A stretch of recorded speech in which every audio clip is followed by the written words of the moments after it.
All right, we have separated this hour into 20-minute segments. We will have one district per 20-minute segments. It's going to move fast. The candidates have 30 seconds to answer each question, so it is going to move rather quickly. All right, let me introduce our panelists, a panel of journalists here who will be asking the questions tonight. First of all is Joe Livernois from the Monterey County Herald. Joe, welcome. Next to him is Roya Camp with the California newspaper, and Kim Anari from KTOM Radio News. And on the end is Ann Gefeller from the Coast Weekly newspaper. We thank you for joining us tonight. They have their questions ready to go, but before we ask the first ones, let me describe to you the first district that we will be highlighting is District 1, and because of some redistricting in our area, District 1 has moved out of North Monterey County and is centered primarily in Salinas, the central, north, and east parts of Salinas. Let's go ahead and introduce the candidates running for District 1 this time around. We have 4 of them with us tonight. First of all, sitting on my right immediately is J.T. James, a retired Monterey County Sheriff's Deputy. Next to him is Simon Salinas, who sits now on the Salinas City Council. And next to him is Donald Dunsford, a mortgage banker. And on the end is Jesse Sanchez, who is an attorney here in Salinas. All right, let's get things underway. Each candidate doesn't have a lot of time. We'll begin the questioning with Joe Livernois. Joe? Thank you, Alan. History shows that supervisors who are unwilling to form alliances and compromise with other members of the Board of Supervisors are failures in their ability to get things accomplished for residents in their own district. Nevertheless, there's a lot of talk in this particular campaign about uncompromising leadership. If elected, how would you interact with other board members, and what would have priority? The needs of your district's constituents or the good of the entire county? Let's begin with Mr. James. James? Mr. James? I would provide some leadership to the Board of Supervisors in making compromises on issues brought before the board. I believe that the First District Supervisor would represent those people in the First District as well as all the other people in Monterey County on all issues. All right, let's move on to Mr. Salinas. We have 30 seconds for each answer. Yeah, I think anybody that gets involved in elected officials or running for political office has to realize that politics is the art of compromise. And without a doubt, any person that gets in there has to have the people skills. I don't care how intelligent the person is. If they don't know how to get along with the other board of representatives, then they will be, in a sense, neglect their district because they can't move a program that affects not only their district but the entire county. And Mr. Dunsford? I see the job as primarily a county-wide job with a special focus, of course, on District 1. As a prior member of a school board and a recent member of the redistricting committee, I was able to bring a consensus on both bodies. I look very much forward to working with the Board of Supervisors as a whole. And Jesse Sanchez? As a school board member for 12 years, we have made massive changes in our school district. This was done only through being able to work with different board members and being able to form alliances and coalitions to pass the agenda, to move those issues which were important to our school district and to this community. I have demonstrated a very successful approach to being able to change institutions to the forming of alliances and negotiations. All right, thank you all very much. I told you, I warned you, it would be quick, maybe quicker than you thought. Roya Camp, your question for the candidates. Thanks, Alan. Alan mentioned just real briefly at the beginning redistricting, and I did want to check in on redistricting. It's cost Monterey County taxpayers about $2 million when you consider the county employees' costs as well. $1.5 million of that was in attorney's fees. The new board will have the option of trying redistricting again if they so choose. Would you want to reopen the redistricting process? And if so, what changes to the current map would you like to see put in place? And who should put those changes in place, please? We'll go in that same order. Mr. James? I believe that the redistricting, when it comes back to the Board of Supervisors, should be decided on the law. If the law states that a certain group needs representation on the Board of Supervisors, then I would redistrict according to the law. If the county council informed me that that was the law, then that's the way I would redistrict. They should have done that in the first place, and that have saved themselves a lot of money. All right, Mr. Salinas? Yes, without a doubt, we have a Voting Rights Act that has to be adhered to. And if the current maps are what meet that standard, then we should stick with it and then perhaps avoid what happened this past couple of years by having a citizens group redraw the lines for the year 2000. And Mr. Dunsford? As much as I am very grateful for being a part of this process and I'm enjoying my continued District 1, if you remember, I feel exactly differently than the other two men. I don't believe in the interpretation of the Voting Rights Act as the federal court has mandated, and I would suggest that we could have avoided the cost and the mess that we got into had we gone to a citizens group 2 years ago and tried to sort this through. Mr. Sanchez? We have to look at the reality that the map that was adopted by the Federal District Court is the only map that will pass muster not only with the court, but with the Department of Justice. It is a map that I support and a map that there should be no changes on. It is unfortunate that the Board of Supervisors chose to drag the county through 2 years of legal and political hassling as well as millions of dollars when they knew fairly well that the map presented by the Rasa Redistricting Committee was the only map that would pass legal muster. All right. Let's move on to our third question tonight, and I should tell you that the panelists do have a light bulb that goes off when they know it's time to quit, so they're not at a total disadvantage. And we're going to change the order here because Mr. James has been at a little bit of a disadvantage. Let's move on now to Kim Minari for our third question. Thank you, Alan. The Monterey County Sheriff's Department recently had to cut over $500,000 out of their budget. And I'm wondering, in a climate of increased violence, how do you think we can balance a greater need for public safety with less money? Okay, we're going to begin on the opposite end of the table. Jesse Sanchez, your turn to answer first. What we've seen in the last couple of years is we've seen a prioritization where certain departments were given certain priority in terms of cutbacks. Among those was law enforcement. We also have to recognize, however, that many other departments, which are non-essential departments but necessary departments, have been cut back severely. I would favor across-the-board cuts across all departments in the same percentages because we've already had that prioritization take place as to which departments are essential and which departments are just necessary but not essential. All right, Mr. Dunsford? In terms of fairness, I would favor across-the-board cuts.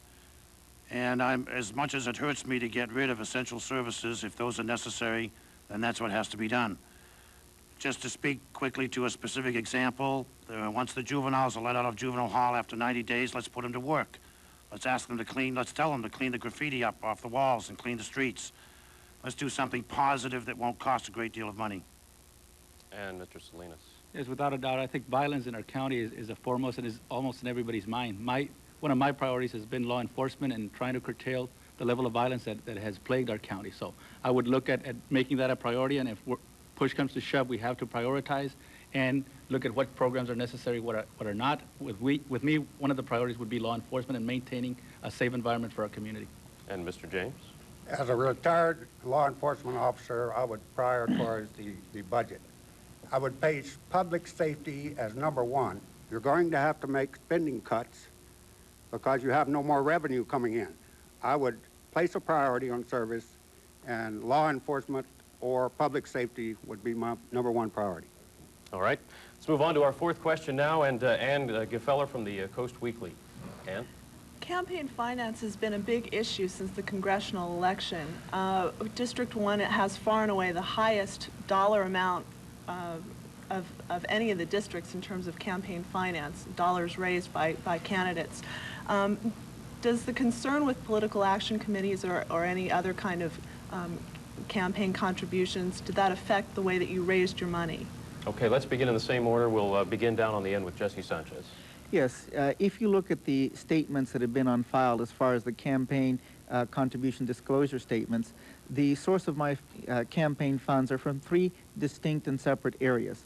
The first one is I'm heavily supported by unions, and I'm getting contributions from unions, from small retail merchants in the Salinas area, and also from fellow professional attorneys and physicians. These are people who are from our community who have a concern about our community. I'm not receiving contributions from special interest groups as other candidates have, such as growers who do not live within the 1st Supervisorial District, the Salinas area. Mr. Dunsford?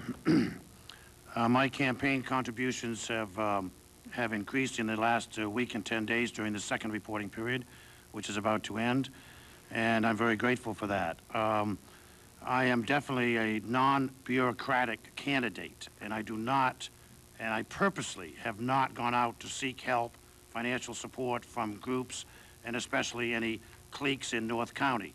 I am running on bettering Supervisorial District 1 and being a leader on the Board of Supervisors. All right, Mr. Salinas? Yes, I have a cross-section of support. I have support from labor, from unions, from businesses in the Salinas area, and also from growers, and primarily a lot from the farm workers. It's the farm worker community that's running my campaign and fueling it, so I think what they get is a sense of inclusiveness. They have seen that I am the candidate, I think, that can bring this county together and deal with the tough issues that confront us. Without a doubt, the ag community is impacted by water, and we've got to work together as a board to save jobs. I think it's irresponsible to neglect a segment that drives this county and feel that we cannot represent them. I think everybody's entitled to representation. That's the democratic process. All right. Finally, Mr. J.T. James. Basically, I haven't raised that much money. As an ex-law enforcement officer, I'm supported by the Deputy Sheriff's Association and a law enforcement group from the state. I haven't raised that much money from individuals, and that's mostly where my campaign funds have come from. All right, we're going to try the telephone line. I believe Joan McCullum. Joan McCullum is on the line ready to ask a question. Let's test the system out and see if we can hear it. Joan, go ahead. Yes, I was wondering how you feel about spending public monies that only favor one ethnic group, such as the $400 that was just passed by the county for Latinos' sedentary lifestyle. All right, everyone was able to hear the question, and let's go ahead and I'm sorry? Yes, that's what Joan said. 400,000 that was. Yes, that's what she said. Mr. James, would you like to start out? Thank you very much, Joan, for calling in. It's 400,000. Right. Mr. James? That we spent on redistricting? That's what she claims, yes. I don't agree with that. As I said before, the Board of Supervisors should have redistricted the first time around, sent it up to DOJ, and got the approval. If you redistrict according to law, you wouldn't have these groups coming out and filing lawsuits for you. All right. Mr. Salinas? And I'm not clear on the question. If it was 400,000 for... Well, that was the figure she threw out. And what was this for? This is for spending on certain groups of the people who live in Salinas. She picked out one. I'll just throw it out at you as general. Yeah, depending on the intent. Obviously, there are some needs that affect a certain community, and they have to be studied. If we're talking about health and safety and an issue to address some of the health concerns that a community might have, then I think it's money well spent. We need to know what are the health needs of a particular community, and how can we do it to intervene and prevent. I know the alcohol and tobacco is doing a lot of studies on how the Latino community is impacted by coming into this country and changing attitudes, and in the long term, how is that going to affect their health? I think it's important to know so that the health and the delivery of services to that community is benefited, and we can, in a sense, intervene and prevent future diseases or illnesses. All right. Mr. Dunsford, I know you were shaking your head at that figure, too. What's your response? No, the figure is accurate, I believe, $400,000. No, the only problem that I think we would have with that, or I would have, is that I think some people are a little sensitive that we should earmark one group instead of another. It doesn't matter what the group is. And I think the sensitivity of the question speaks to that. So my emphasis would be to attempt to look at the issue without any leaning one way or the other, and being married to a Spanish girl and blah, blah, blah, I feel very competent, capable of doing. And Mr. Sanchez? Yeah, the question, as I understood it, was in regards to the payments that were made by the county in regards to the suit that was filed on the by the Raza Redistricting Committee and other groups in Monterey County. Basically, what the law says is that if a group files suit and proves in the court that its rights were violated, then the entity, the public entity, must pay the court cost and attorney's fees for the group that has made the challenge because their civil rights were being violated. That's what happened in this county. All right. My congratulations to all of you in keeping your answers short. We do have time for another go-around. We're going to let Joe Livernoy ask another question. Joe? And I have a quick question. How should state transportation money be spent in Monterey County? And please be specific to projects. All right. Can we begin with Mr. James again? I believe it could be spent on mass transit. I believe it could be spent on transit buses, forming carpools to take people to work. And that's what basically I believe. All right. Mr. Salinas? Yeah, I think in terms of we have to learn how to prioritize. Obviously, here in Monterey County, we have certain areas that need immediate attention. The Prunedale area, a bypass has been looked at. The west side bypass to route traffic outside the boundaries of the city of Salinas would be an area that needs to be looked at. Now, obviously, one that's on the minds of a lot of people is the Haddon Canyon project. I think we've got to make some determinations which is the best alternative to ease the traffic congestion that is plaguing this area. And it's also a health and safety issue. So I think we need to route it and prioritize it and get some of those projects going. All right. Mr. Dunsford.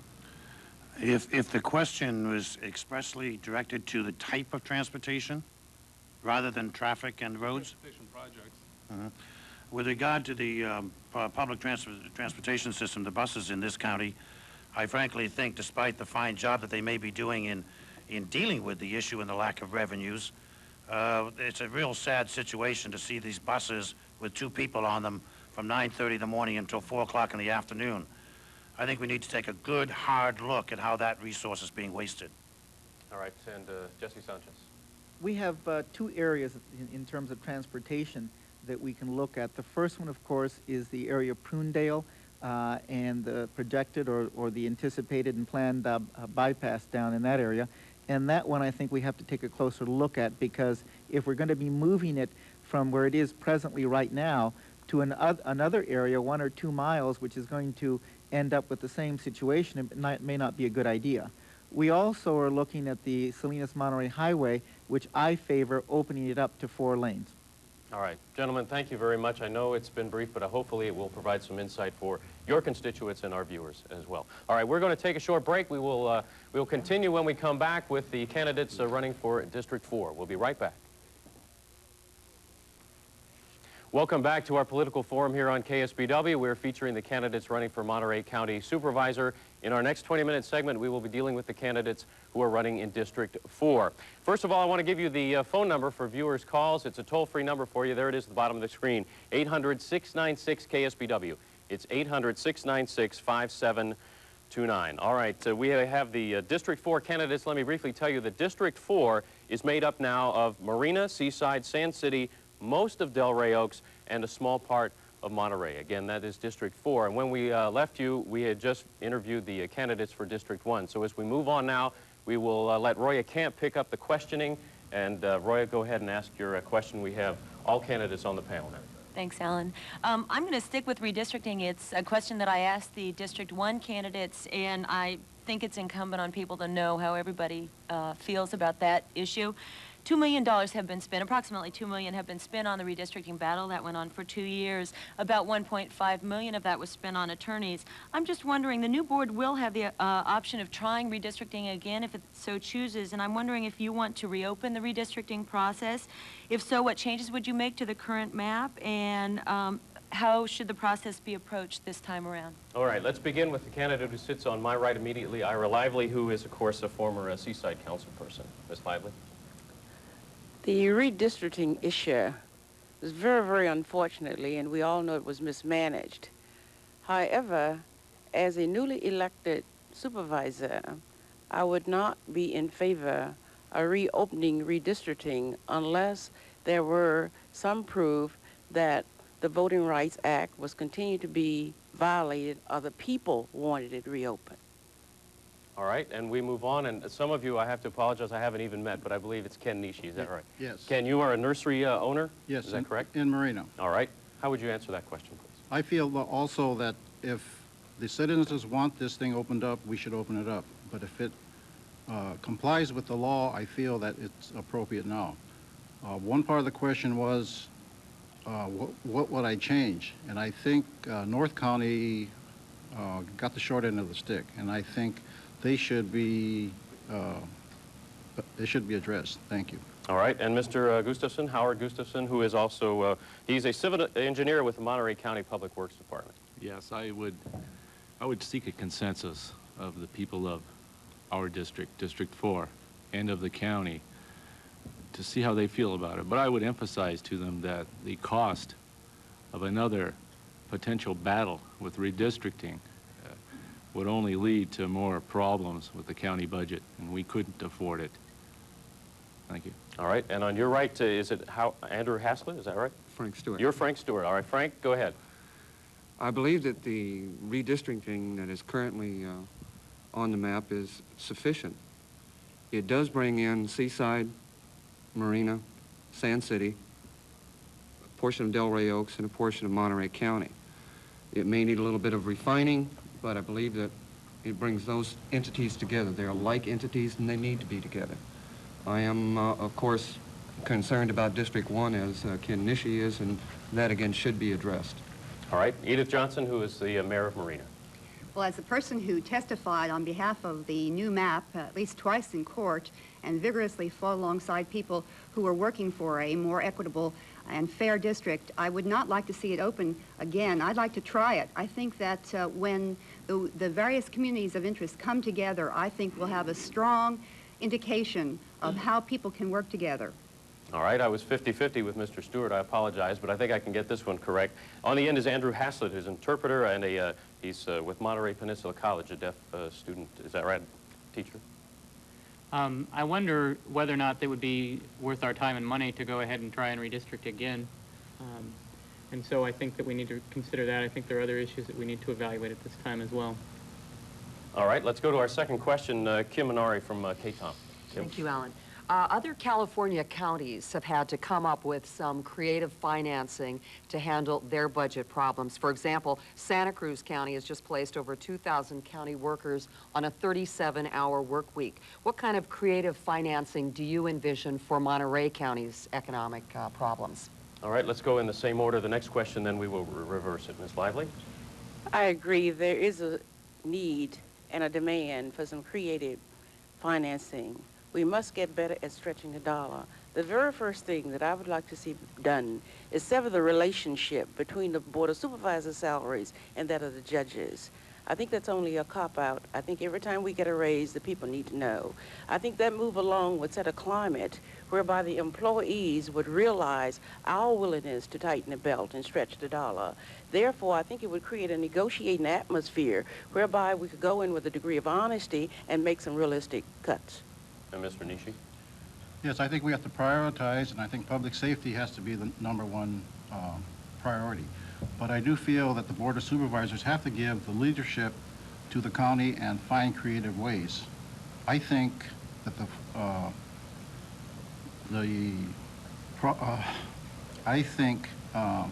we should run the county like we run the city, that if we have hard times, everybody's going to have to take a little bit of a cut. Thank you. All right, Mr. Gustafson? Yes, public safety would be a #1 concern. We need public safety. However, there are areas within the county structure that could be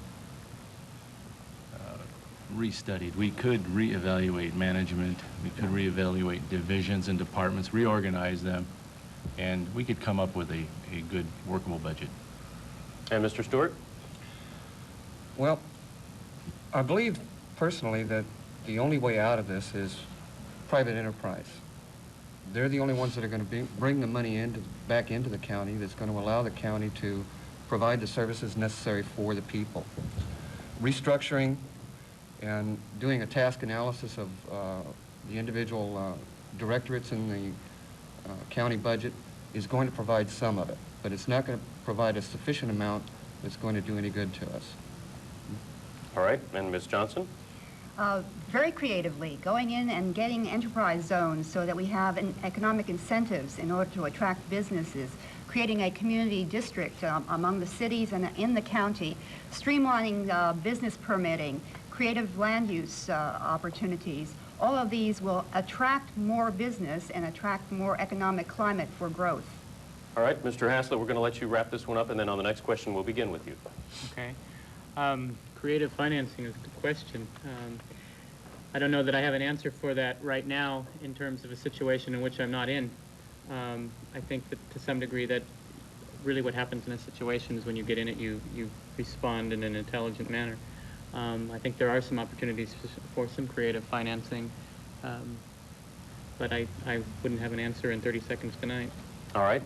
Let's get our next question from Ann Gefeller from the Coast Weekly. Ann? Thanks, Alan. Historically, the cities adjacent to Fort Ord have been at odds with the county over the governance, for the future governance of the land. How do you see yourself changing that to move forward in the reuse process? All right, Mr. Haslett? I think we need to communicate with each other. I think there needs to be discussion about this and recognize that we may not agree on all the issues, but be willing to talk about the areas of disagreement and find some common ground. Ms. Johnson? Well, the first step is creating an agency that is a legal entity that combines Marina, Seaside, Fort Ord, and the cities of Sand City, Delray Oaks, and Monterey into a unified body that will work together. And I have the confidence of the mayors in order to be able to do that, and the county is very interested in doing that at this point in time. I would like to be a bridge between those two communities. Frank Stewart. Well, creating another agency, just like the Fort Ord Reuse Group, is just going to cost us more money. It's going to cost us more time, a lot of wasted time that we spend on the Fort Ord Reuse all in and of itself. What we need is more consensus within the cities themselves. They're like cities, so they've got like problems. They've got like reasoning, like understanding. What we need is more working together amongst the mayors themselves, and that's the job of the supervisors. All right, Mr. Gustafson. I think we'd have to begin with creating a citizens advisory group, encouraging them to come up with a plan. After all, the citizens are the ones who know how to make money, not spend money like our politicians do. So they could come up with the enterprise zones, the way to spend the money and create the jobs for the individuals of our communities. And Ken Nishi. I think we have to always work together. As the president of Marina County Water District, I've learned to link solutions to people. We have to learn to work with cities and the county. I believe we wouldn't have this problem if we would have had this cooperation. As a businessman in Marina, I have to all the time solve these problems, and I think that's the solution, is to solve problems. Thank you. And Ms. Lively? I think there need to be some clear articulation to the citizens that time is of the essence, because if the disagreement and going in different directions continue, we will be in a position that our county as a whole will get absolutely nothing, and Fort Ord would sit there being not used, and that would be a very sad situation. And I think with citizens' participation, along with elected officials, we can and we will form one legal body that will talk to the federal government. All right, we're going to try this phone system again, and Joe, I'm not going to short you. I'll get to you in just a second here. We have a call from John Geisler. John, you want to go ahead and ask your question, please? I just had a question, and I don't know if people remember back in November of 1992, there was the INS raids in which they rounded up illegal aliens and deported them. And one of the things that came up was a resolution of non-cooperation, which was submitted by LULAC and California Rural Legal Assistance. And my question to the candidates there are, if elected to a supervisor's seat, would they support a resolution of cooperation with INS between county agencies and Immigration Naturalization Service to apprehend and deport illegal aliens, thus making our demand on social services, etc., less on this county? Okay. John Geisler, thanks very much for the question. Everyone able to hear that? All right. I guess we'll begin down on the end if we can and start with Andrew Haslett. I do think that the county has a certain responsibility to cooperate with other government agencies, but just how that's applied on a local level, I think depends upon the people here, but we have to stick within the intent of the laws. All right. Ms. Johnson? The county must act in a legal manner, and it must observe the current law regarding federal immigration naturalization, and that is very important. But beyond that, we also should insist upon the local land authorities and the jurisdictions being brought into the process so that they are notified when there are raids, when there are actions of that sort. Cooperation is important. And Mr. Stewart? Well, I echo Edith's remarks on that. However, I would like to add that a period of cooperation between these different agencies is a necessity in order to keep costs down, in order to keep lives still livable. And I'll pass from that point forward. All right. Howard Gustafson? Yes, the county must cooperate with all agencies involved, but our quality of life and everything we've invested into the infrastructure is at stake here, and we cannot afford to pay for all the services for other countries. The other countries will have to learn to solve their own problems. And Mr. Nishi? Yes, I believe that we have to cooperate with the Immigration Service, but also we have to be sensitive to the needs of the people that are being lost my words here. That's all right. That are being deported. Thank you. All right. Ms. Lively? Yes, I think the county has an obligation and a responsibility to cooperate, but I think it goes beyond that. I think also the laws are there, and those laws can be enforced in a humane manner with compassion. You must remember there's a letter of the law and there's a spirit of the law. And as a retired police officer, I think the two can go very smoothly together and respect people's civil rights and get the job done. All right, let's take our last question for the panelists running for the 4th District from Joe Livernois from the Herald newspaper. Joe? Thanks, Alan. Here's a hypothetical situation for you, but it's certainly within the realm of possibilities in Monterey County. Say a large, successful developer has a plan to build 500 homes for very low-income families. It would be built next to a neighborhood with a very strong homeowners association. The association makes a compelling argument that the development is inappropriate because of the added traffic it would create, and there's just no water. Low-income housing is a county priority, so who wins in this situation, the developer or the neighborhood? Multifaceted question in 30 seconds, but Ms. Lively, we'll begin with you. 30-second answer. The low-income housing. That was easy enough. Ken Nishi?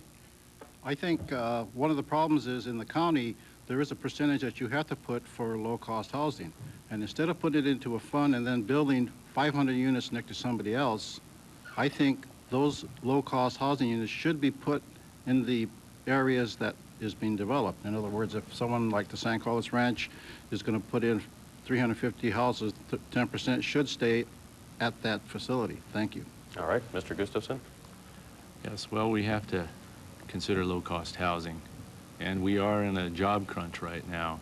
I would be in full favor of low-cost housing, and I think the percentages that the county has adopted for all developments could be increased, and we could solve our low-cost housing problem. And Mr. Stewart? Expansion of new homes and low-cost housing has to go hand in hand with our water resources. We don't have the water for these folks to bathe, to drink, to cook with. All the low-cost housing in the world is not going to help them out at all. So it has to coincide with the water availability and the water resources that we have. Thank you. All right. Ms. Johnson? Mitigate problems. Find the solutions, bring the people together, build the consensus, and back off the size, perhaps, in order to be able to solve the problem. And then find another place to solve the problem again. And do that a couple of times until you are in a position to be able to solve the problem totally. So find something, an alternative, where people can keep buying into the solution. And Mr. Haslett? I think I'd be concerned about that number in one area, but I would tend to favor the low-cost housing. I think that what you need to do is identify the concerns of the people then that object to it, find out why they object to it, and find out ways that they can help identify the solution that will overcome their particular objections. All right. Ladies and gentlemen, thank you very, very much. We appreciate you coming today. Live television isn't easy, especially under time constraints like that. You all did very well. Thank you. We are going to take a quick break, and in our next 20-minute segment, we will have the same thing happen for the candidates running for District 5. We'll be right back.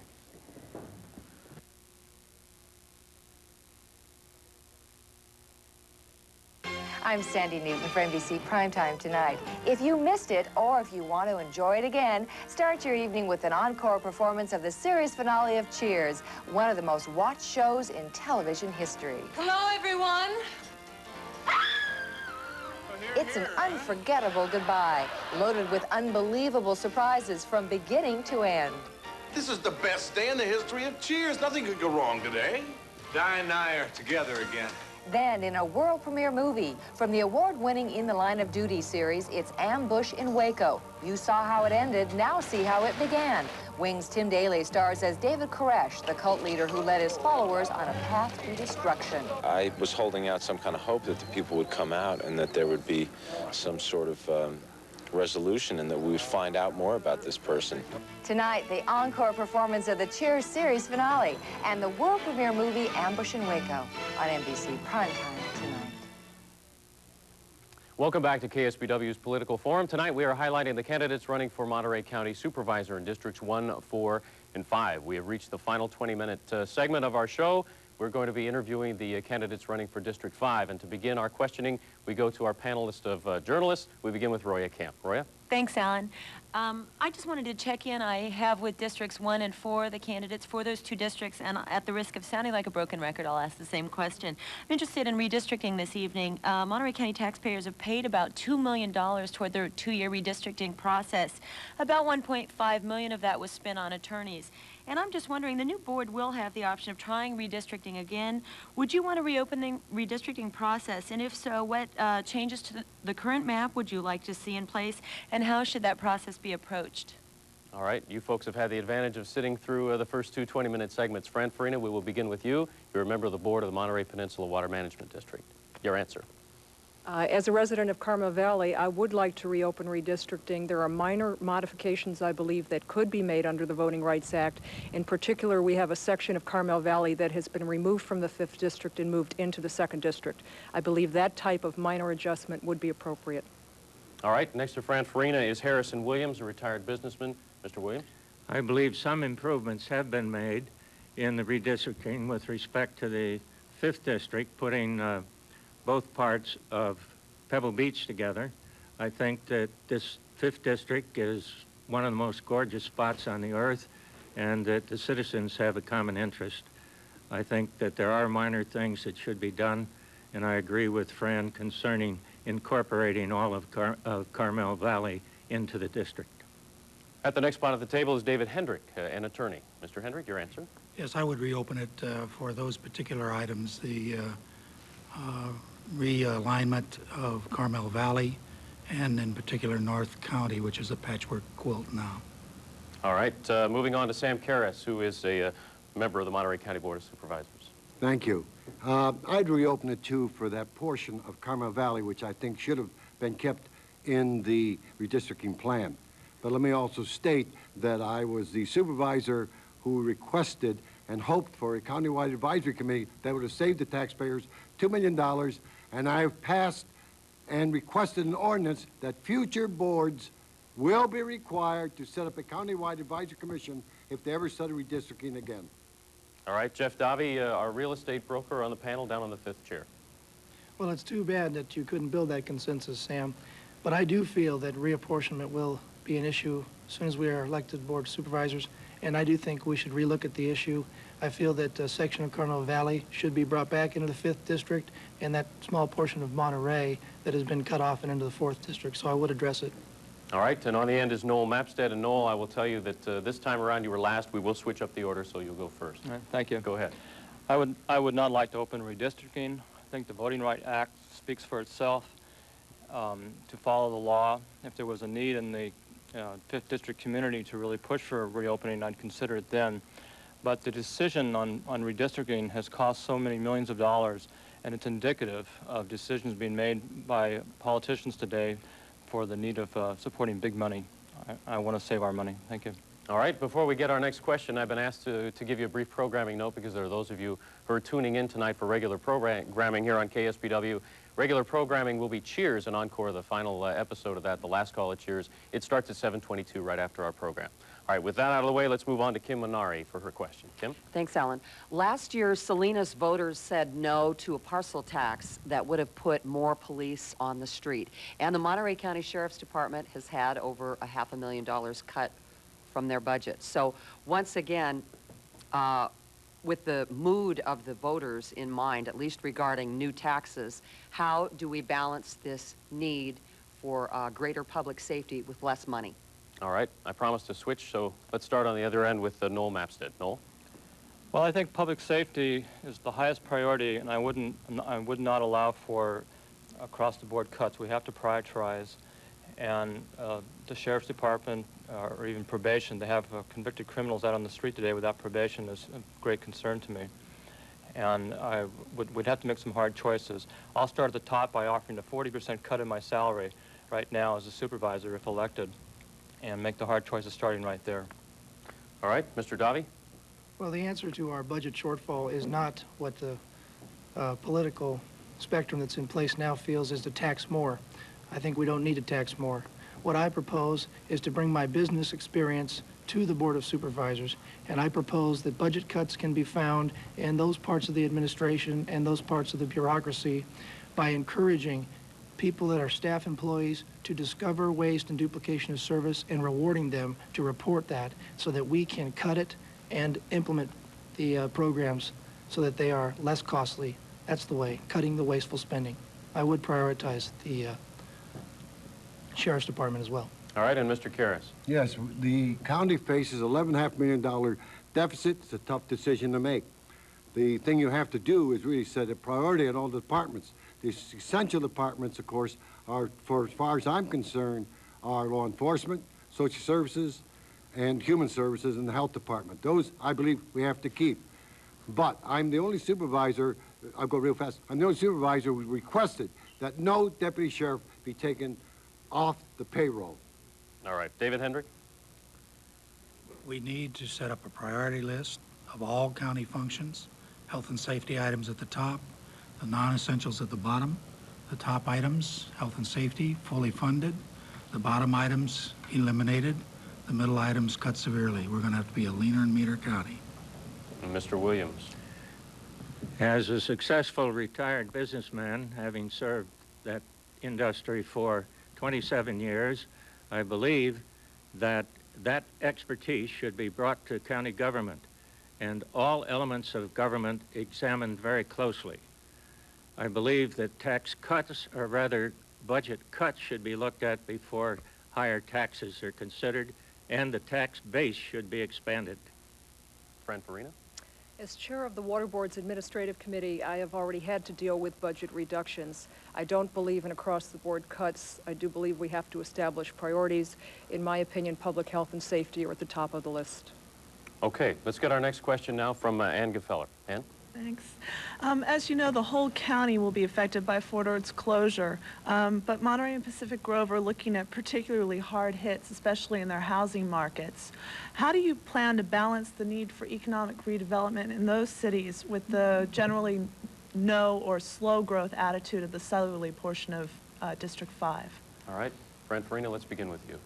That's tough in 30 seconds, but I would say the closure of Fort Ord offers us an opportunity to bring in the state university system, to enhance our reputation as a center for environmental and marine studies, and create career opportunities for people and not more minimum wage jobs. We can address the housing problem in an appropriate way that is not environmentally destructive. And Harrison Williams? I think the main problem with respect to the closing of Fort Ord is that with citizens groups, you're not going to obtain a consensus. There needs to be an entity which has the control and the final say over what happens at Fort Ord with adequate input from the public. And that entity should be the Board of Supervisors. And Mr. Hendrick? The Fort Ord reuse or redevelopment is going to be with us for many, many years to come. The decisions we make today will affect our lives, our children's lives, for years and years and years. We've got to do it carefully. We've got to do something worthwhile, not be too quick to do anything. The county needs to be the lead agency in cooperation with the cities. I would like to see several scenarios developed and then submitted to the voters for a choice. Sam Karras? Yeah, I've been heavily involved in trying to get a new four-year university at Fort Ord because it can be a catalyst for a multi-educational system that will provide jobs for the citizens, not only Pacific Grove, Monterey, but everybody on the Monterey Peninsula, as well as the cities of Seaside Marina. I think it's a must. I encourage everybody to support a new four-year university at Fort Ord. Mr. Davi? The key to Fort Ord is a swift, immediate reuse. I believe, in light of the feeling of the south part of this county that you brought up in your question, there is no reason that we cannot balance prosperity with the needs of our natural resources. And for that reason, I think that the reuse at Fort Ord, taking the university in mind, which is something I support, and coupling that with the UC's concept of coming down with a research facility as well, we can make this area a hub of marine biology and research, which will be a clean industry to this area, and it'll help mitigate the loss of the military. Thank you. Mr. Mapstead. Yes, any reuse of Fort Ord will not be effective without a balanced transportation plan, and I foremost would work vigorously towards public transit for buses and a train from Salinas through Fort Ord to Monterey. With the closure of Fort Ord, it's clear that hospitality industry is the foremost economic base, and public transit is the only means that we're going to be able to create new revenues to help us get around the area, and also for future growth, we need public transit. All right, we're going to get our next question from Joe Livernoise, who's with the Herald, and then we'll go to the telephones. Joe? Thanks. This morning, the Herald carried a paid political ad that criticized the Board of Supervisors for wasting $2.2 million on a welfare program called GAIN. In fact, the board has absolutely no discretion over how that money is spent. It is a state-mandated workfare program, and 85% of the money comes to the county from the state and federal government. And some would argue that the county doesn't do enough for its low-income residents. What do you think? Mr. Mapstead, we're going to begin with you. Well, for low-income residents, at least what I know about affordable housing is I think density should be changed in zoning so we can put more units onto one piece of land. I think that we also need to keep the low-income houses that are already owned on the market within our grasp, because if you after 90 days, if you don't find someone else to buy a low-income house, you'll lose it. I think we should be lowering the cost of low-income housing sales as an incentive to sell the property to a low-income person. Mr. Davi? Our present leadership has failed us, especially with regard to affordable housing and low-income cost housing. I serve on the Board of Realtors Home Committee, which stands for Housing Opportunities, Mobilization, and Education. And in that serving, I am working hard with private sector, with funding, and finding other programs to actually do something for affordable housing in Monterey County, and I would support those types of measures. And Mr. Karras. Can I ask Joe a question again? Are you talking about the GAIN program? Is that what I missed? Yeah. That is. Well, I must just state that, you know, having been, again, involved with the GAIN program, I agree probably that there is a problem that the county should become more involved, but also we must remember that the state has cut back funds, which has caused us to decrease this particular project. I think it's a project that's very vitally needed in Monterey County because it helps women, especially those on AFDTC who are recipients, take them off welfare and give them jobs. Mr. Hendrick? I'd have to agree. Let's get them off welfare and give them jobs. As far as the other comments about low-cost housing, we're living in a county that's losing 9% of its population, losing or will open up 8,500 mostly low, moderate income houses over the next few years, 2 years. I don't think we have a major problem with that at the moment. Mr. Williams? You talk about low-income housing, and you run into delays in obtaining building permits, which cost money.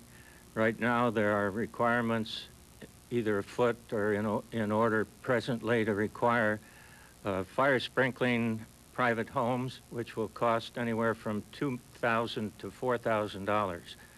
These kind of things have to be investigated and eliminated. And Fran Farina? My problem with state mandates is when they tell us we're supposed to do something, they don't provide us with the funding. All of the jurisdictions locally are having a very difficult time because our property tax revenues are being kept in Sacramento. In my water board position, we've lost almost $1 million out of our budget, a third of the revenues that we expected. So while I'd like to address the problem of low-cost housing, I think one of the things we can look at right now is the conversion of rental units into condominiums, which would provide home ownership, but not tax our infrastructure and limited budgets. Okay, let's go to the toll-free number now. Elizabeth Whistler joins us. Elizabeth, your question for the candidates. Yes, good evening. Good evening. Do you support or oppose desalination, and why? I'm sorry, I missed the question. Do you support the desal plant? That was on my list, but go ahead. Fran, you can start with that. I've been one of the directors of the water board who is opposing Measure G on the ballot June the 8th. I am a strong supporter of the dam. I believe that's the correct project for us, and I would urge people to let the district bring the dam project to them. We have water coming online now with the Peralta well. The reclamation project is under construction in Pebble Beach. We have enough water to make it if we're careful with our water use. I urge a vote no on the desalination project. Harrison Williams? I agree with Fran. I think that the desalination is a secondary means of supplying water. The storage facilities for the water in the Carmel Valley are most important, and I'd like to see water running in the Carmel River all year instead of a couple of months out of the year. And Mr. Hendrick? The voters on June 8th will make the decision on desal, at least for now. From my personal viewpoint, I have not taken a position on it, but I think we're unwise to pass up any opportunity to solve our water shortage problems.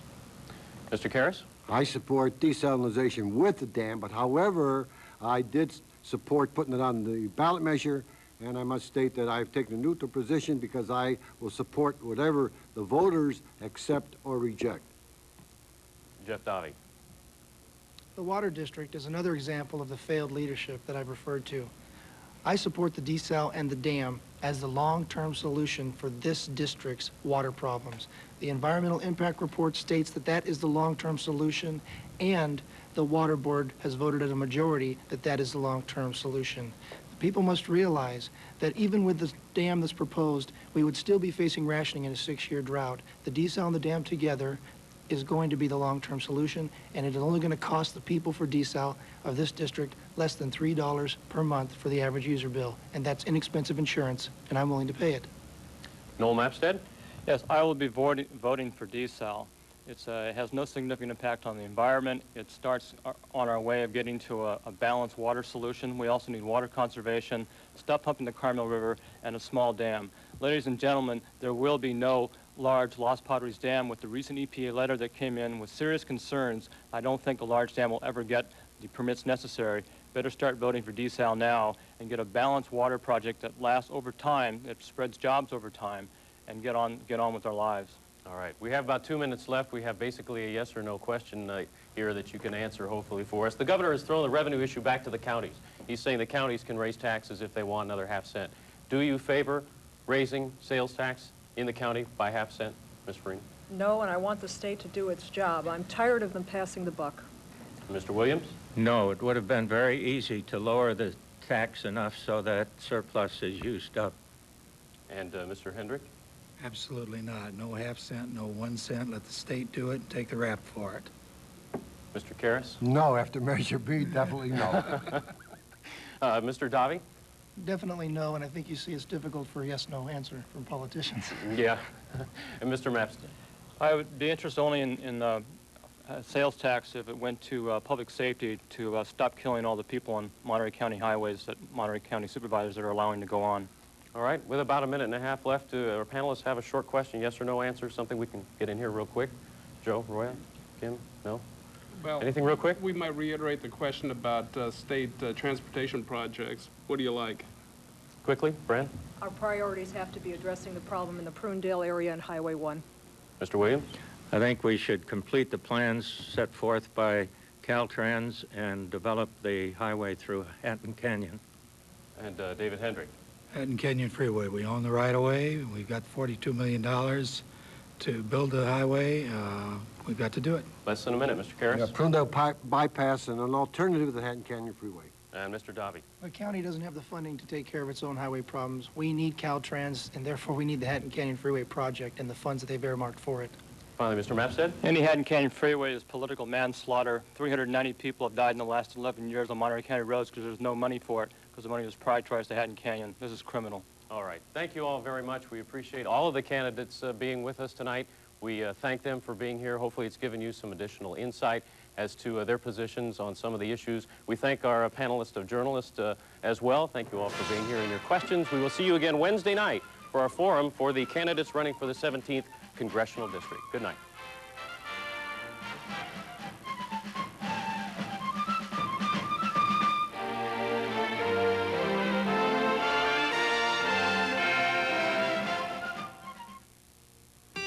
Cheers is filmed before a live studio. The category is television, and the final Jeopardy answer is... It's been the Central Coast's favorite television station for 40 years. If you said, what is KSBW-8, then you're absolutely right. Take the Jeopardy challenge, weeknights at 7 on KSBW-8.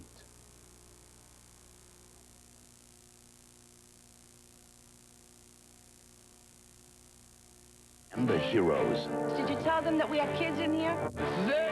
The firemen who battled the raging inferno, the teacher who helped save an entire class, and the ordinary people who risked their own lives. Susan Rattan in an NBC motion picture event. Without Warning, Terror in the Towers, Wednesday.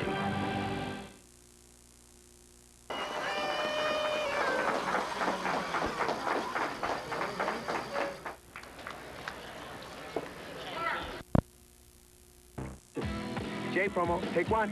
Jay, you make me laugh. Oh, yeah! Get up, your feet, America. Jay, this is you. There's something coming your way. Everybody's favorite for late night fun. And here across the USA. Actually, he's a chia sampler. America, standing up for Jay. Howdy, Jay! America, standing up for Jay. Hey, you're the best. Keep him. He needs a haircut. Party on, Jay! Excellent, Jack. Lenu, Lenu. He's in my bedroom every night. Oh, dear. The chin is in. He's a feel-good host of the 90s. America.